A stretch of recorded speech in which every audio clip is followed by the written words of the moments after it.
Alrighty, guys, welcome to the stream. Today we're gonna be reviewing a highly requested video as well as live stream for you guys for the new Jujutsu Kaisen Zero movie.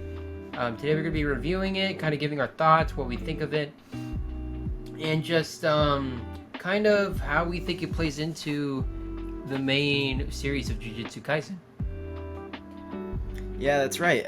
We went to go see it on actually a week from today. Last week.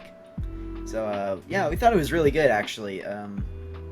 We weren't obviously expecting not a whole lot to do with, like, the whole main premise of the storyline, because Yuji is obviously not in it because it's a prequel, so it's focused around Yuta, and him trying to obviously get connected with Rika and trying to save her. Like, de-cursify her, if that makes sense. Yeah, and so we kind of get introduced to who Yuta is, his personality type, kind of who he is as a person. So I'm gonna kind of compare and contrast with like the movie and then the show, because we're almost done. We only have like 4 episodes left, I think, and then we're done with the show for the first season. Mm-hmm. And I know there's the second season coming out in 2023 sometime, but for now we're going to be done in about a month. But compared to the protagonist in the actual show, compared to the movies, quite different. You get Yuta, who's very reserved and kind of not really out there, shy, very apologetic, right? Compared to Yuji, who's very much outgoing, athletic, can defend himself, was the cool kid, right? Yeah. So, Yuta was definitely, interesting character, not to mention the protagonist of this movie. And we kind of get to see his tragic backstory with, his long crush that he had as a kid, right? That, even both were saying we're going to get married one day. And obviously they both were for that. But unfortunately, supposedly how it looked like before, she got turned into a curse, or she was a curse, per se, like in quotes. Mm-hmm. That's what they thought in the beginning, like she was a curse, and then right in front of her, or right in front of Yuta saw her get turned into a curse, and is now a part of him. Mm-hmm. Yeah, it seems like he was throughout the movie, they believed that he was cursed by her. Yeah. But it turned out that he was the one cursing her to stay with him. Yeah. So, that kind of turned a little bit sad, but... Yeah. Right, yeah. And now kind of, because I was wondering this, because we've seen, like, multiple trailers and, like, different, like, we've seen him throughout season 1 was Geto. We were, introduced to him in season 1, and not really a lot of backstory with him throughout the show. He's just there with Mojito, and, like, as a, supposed underling, right? Mm-hmm. And he's just there, we don't really get a lot of backstory. But now with this movie, we kind of do. We get, because he's the main antagonist of the movie, we realize that Geto was friends with Gojo, and they were in the same class, back at Jujutsu High, and they were very good friends. And then obviously, Geto went a separate way, and now he kind of joined the dark side almost, right? And we now know that Geto is very OP, like he is very strong. Oh yeah. Even Gojo was like wary of him, and usually that's very hard for Gojo to be weary of somebody, and of somebody's abilities. The one other thing that I don't know, for me, I really loved as well was the animation, as well. It held up to season 1, like the way the season 1 animation was, and not to mention the music was slapping. Like the music was so good in this movie for me. Oh yeah, me too. The music was on par, animation top tier. Yep. All around, it was just It was very clean, very nice. Oh yeah, and let's see. We also kind of got to see the current second years in Jujutsu Kaisen's first years. Yeah. Right? We get to see obviously Maki and Panda and Toge, Mm-hmm. right? As first years and kind of their style, how they dressed, how they acted, and Maybe we saw Toto a little bit too. yeah, but it was very little bit. It Little was bit. like that much. It wasn't all that much with Toto, but now we know why he got his name, or he was very well known, for that event that happened, right? And then went from there the other exchange event that he was in, right? And that's how like he's got his name like well known, right? So we kind of cool to see the correlation and kind of how it plays into season one, like because like I know it's prequel, so like how it plays into it, kind of how everybody gets their story, how everybody gets their confidence, how there's a lot of people in Jujutsu High like Maki and this Panda and Toge that are very weary of Yuji because they went through this before, Mm-hmm. with Yuta and with the curse that he had to bear, not to mention his love, right? So I think that kind of like the character development in this movie kind of really sets the tone for season one, and I really appreciated that. I thought it was very well done with that aspect of the movie, and not to mention just kind of like Gojo's drip that he had in this movie. The white the white bandana or yeah, whatever. it was kind of sick. Yeah, so I don't know, I might actually like that better, Yeah, me too. I was just thinking that. Yeah. than what he has right now with the black band. But I mean, I get it. But um so with this movie, I know we usually do this later, but for me, I would probably rate this movie like a solid like 8.5. Yeah. If there's other movies for Jujutsu Kaisen, it won't be a prequel. It probably would be just a sequel or something just to play off the season kind of thing. It won't really be a prequel anymore because they already did that. Mm-hmm. So that's kind of like where I am thinking about where it's gonna go. Yeah. I think the one thing about this movie, though, I think it did a very good job of introducing a character we've never seen before, Yuta, and just introducing him to the world that we've already known. Exactly. So, and I can't wait to see more of him in season 2. Right, yeah, the movie, Mm-hmm. we saw Gojo call him up like, hey, I got a job for you, right? And after that, he left, and, they all said their goodbyes because he wasn't come back for a while. And obviously, he's been probably over a year now. He's been gone on this mission. So I'm really curious to see when he comes back in season 2, and we get to see more of him and kind of explore more of his character development. And honestly, I want to see how he squares up to Yuji, because I would imagine Yuji would kick his butt. Yeah. I don't care how many years of experience this, or how many like years of experience this guy has now under his belt. He's not winning. I'm sorry. Even if he had, He's not stronger than Toto, so he's not no. stronger than Yuta. Or Yuji. Yeah, and Yuji kept up with Toto. Mm-hmm.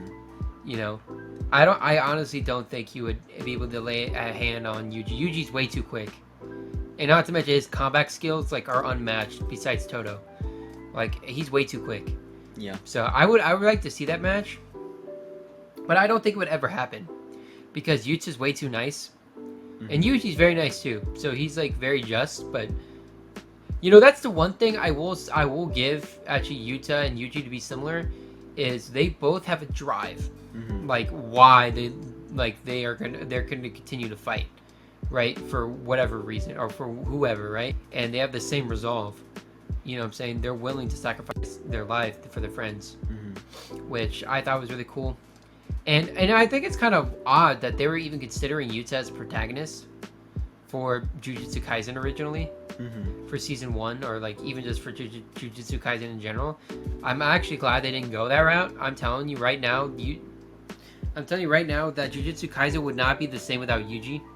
Like, it would not have gone the same rep, the same love. Because, like, Yuta, it would have been every typical shonen. Because, like, you know, the protagonist is weak, he's frail, and he's sad, and he's all this, and then he gets strong. Right now, Yuji's built strong. He was already strong. Right? Yeah. And what he had to overcome was not really physical or, like, being powerful. It was more mental block. It was more of, like, you know, having the guts to overcome killing humans. Because, you know, obviously with the Mojito, when they killed, what's his name? When they killed the Junpei? Yeah. When they killed him, he was conflicted with killing him, right? But because of his resolve and because of his mental, he had to get over and kill him, right? Obviously, the other guy, his mental is probably not that great either. He would have bursted out crying, right? But the other guy wouldn't probably have done it. He would have just left it, right? And just left, and that was it. And would have cried and wept and been a coward, and, you know, if this was the beginning of the movie, and be in the room, right? Yeah. So, you know, anyways, point being, I'm just glad they chose Yuji as the protagonist, and that, you know, we get to see an actual protagonist start off strong for once, because a lot of shows start off, you know, very weak. They don't, you know, and then they get power over time.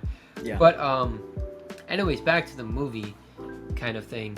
I'm curious on kind of like how Geto plays a role in future seasons or movies.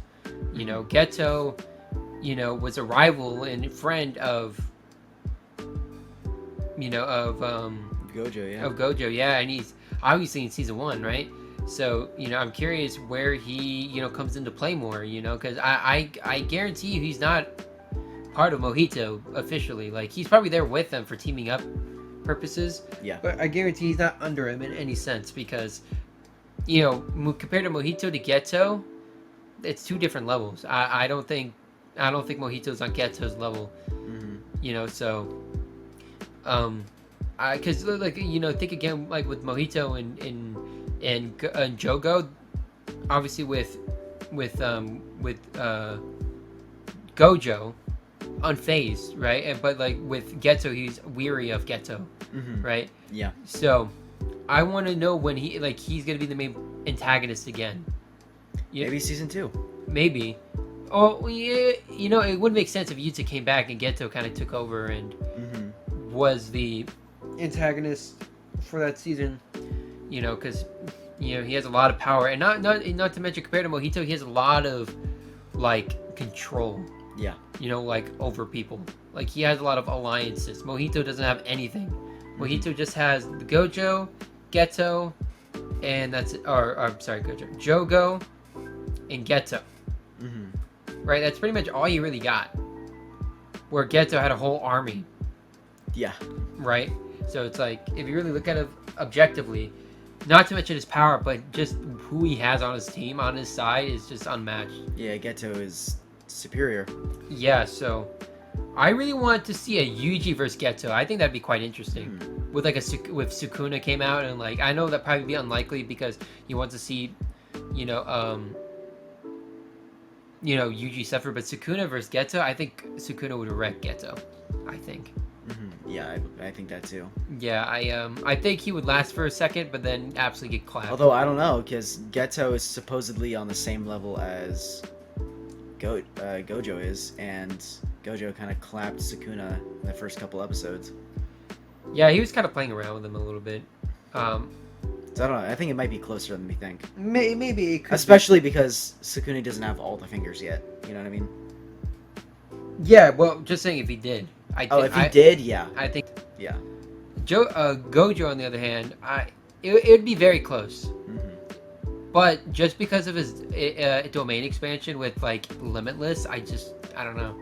Yeah, I don't know if Sukuna can break out of that. You know, that's like you're stuck in a void. Right? So I don't know. I just don't see that happening at all. Yeah. But obviously, you know, Geto and his character development for me was really good. I really liked Geto, honestly, in the movie. I think he's the perfect villain. You know, because he's like really nice and all that, but he's like actually very maniacal and evil, and like wants to mess you up, right? Yeah, I agree. You know, and he even put obstacles in front of people, like the 100 like curses. Like he did that as an obstacle, right? And he did that to distract him, to single out. Like he's very strategic, and he didn't put it to kill those people, mainly per se. It's a distraction so he can get to Yuta, so he can get a 1-on-1 and kill him. Mm-hmm. You know, because he wants that curse that he had, right?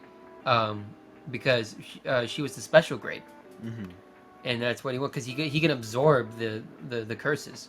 So we get that actually 1v1, and I honestly that whole sequence was really good. Oh yeah. Yeah, with not to admit with the nunchucks, first of all, because now we understand where that comes from. Oh yeah, the 3-sided nunchuck staff yeah, or whatever. Yeah, the cursed nunchucks, right? And that's from the movie now. Now we know for Geto. And now we, you know, because we saw the just not too long ago in season 1 with those nunchucks. Now we the one thing I really like about this, because there's just things that are like little hints in the movie, and then you figure that out as well in the show, and it's very mixed. It's very well mixed, pretty good. You know, integrated, I should say. It all the little hints is integrated into the movie, but it's integrated into the show. Because, you know, obviously the show came out and you see them, it's like, oh, where did they come from? It answers it in the movie. So I kind of I actually really like that a lot, the fact that some of your questions from season 1 has been answered for certain things. And not to mention, like I said, with the characters of the first years, you know, we get to see kind of their lifestyle, and you know how they kind of grew up to how they are in season 1. Yeah. So it's kind of interesting, like, to see how they progress from the movie to their season 1 state, where now they're second years. Obviously, they have a lot of more experience because of what happened in the movie. Yep. Along with just like their normal school stuff, of course, but it was very interesting to see how different they were in the movie than season 1. Yeah, a lot of character development. The only one is Toge, really. Well, he doesn't speak. So. Yeah, exactly. He didn't really change. But I think his hair did. Yeah, I don't know. To me, he lost a little bit of drip. I like the hair. Yeah. But Maki for me was a lot more sassy in the movie. Yeah. And she was a lot more like level-headed in the show. Panda didn't really change either. Really thinking about it. Like, he didn't change. Yeah. It's just mainly Maki that changed actually, a lot. Yeah, it was mainly Maki. Yeah, because she got really emotional with him, with Yuta at the end, because he saved their lives. So so yeah, Maki changed, and the other two didn't really change a lot either, for me, personally. I will say this time and time and again, Toge's curse speech is like one of the most OP things I think I've ever seen. Yeah. Imagine it could be like unlimited, like no matter how much time you used it, there was no repercussions. It would be the most OP thing in the show. I'm sorry. Yeah. He could be like commit suicide and then you would just kill yourself. Or like he could just be like explode and it make you like combust.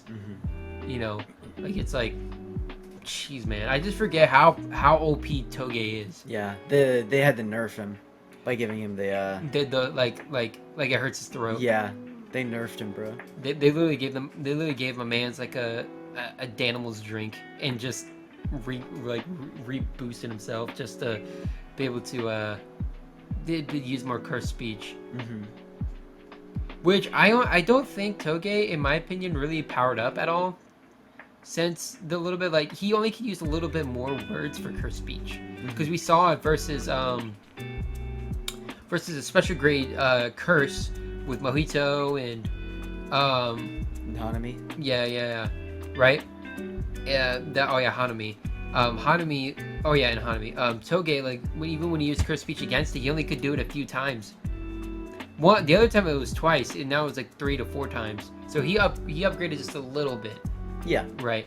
So, I want to know when he can do it for at least a solid, like he can do it for a while. And I want to know if with Yuta if that sword is actually what weapon he uses now.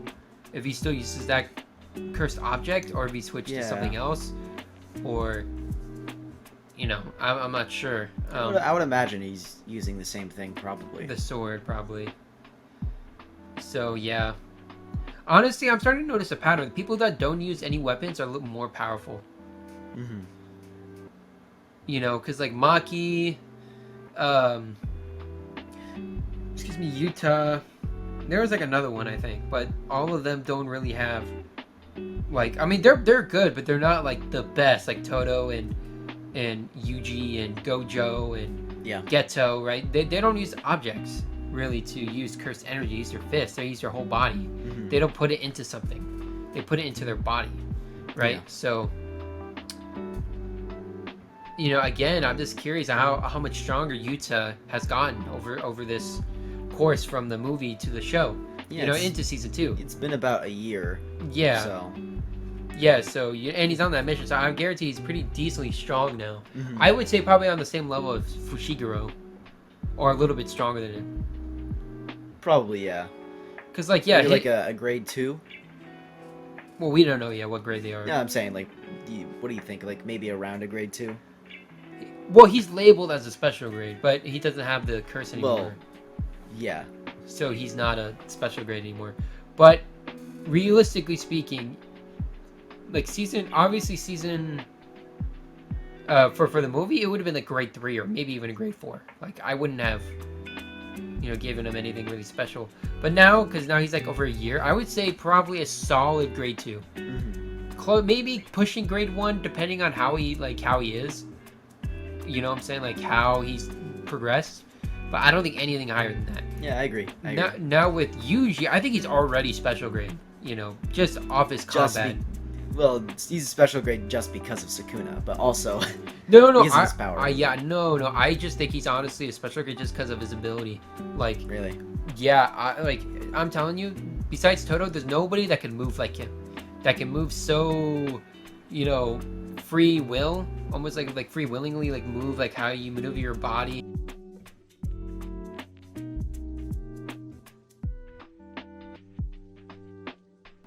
Nanami, he's only landed like 4 times in a row, and Yuji did 4 times in a row without breaking a sweat, right? Yeah. And you could probably do way more. And not to mention, Yuji has so much room to grow. Because you remember Gojo even said like this man has the potential to be stronger than me. Mm-hmm. So I honestly think either first grade or special grade for Yuji.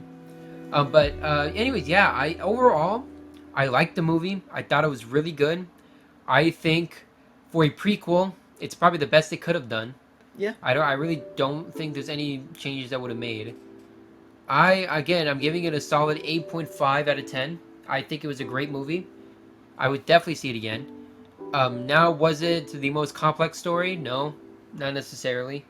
But did have a lot of good build-up. I really liked the build-up from this movie. I thought Yuta was a great character, kind of to, I guess, mess around with a little bit through the story and kind of play him into the main story. I think it was a smart idea. Mm-hmm. We get to see Geto for the first time, like really like use actually his power. And be relevant in the story, which again I thought was cool. Then we see OG Gojo and the OG second years now, and that's the first years, and how they came to be the second years. And I really like this story, this movie, the premise of it, and I really like how it plays into season 1. I thought it was great.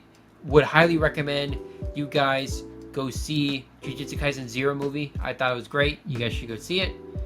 And guys, thanks for coming out.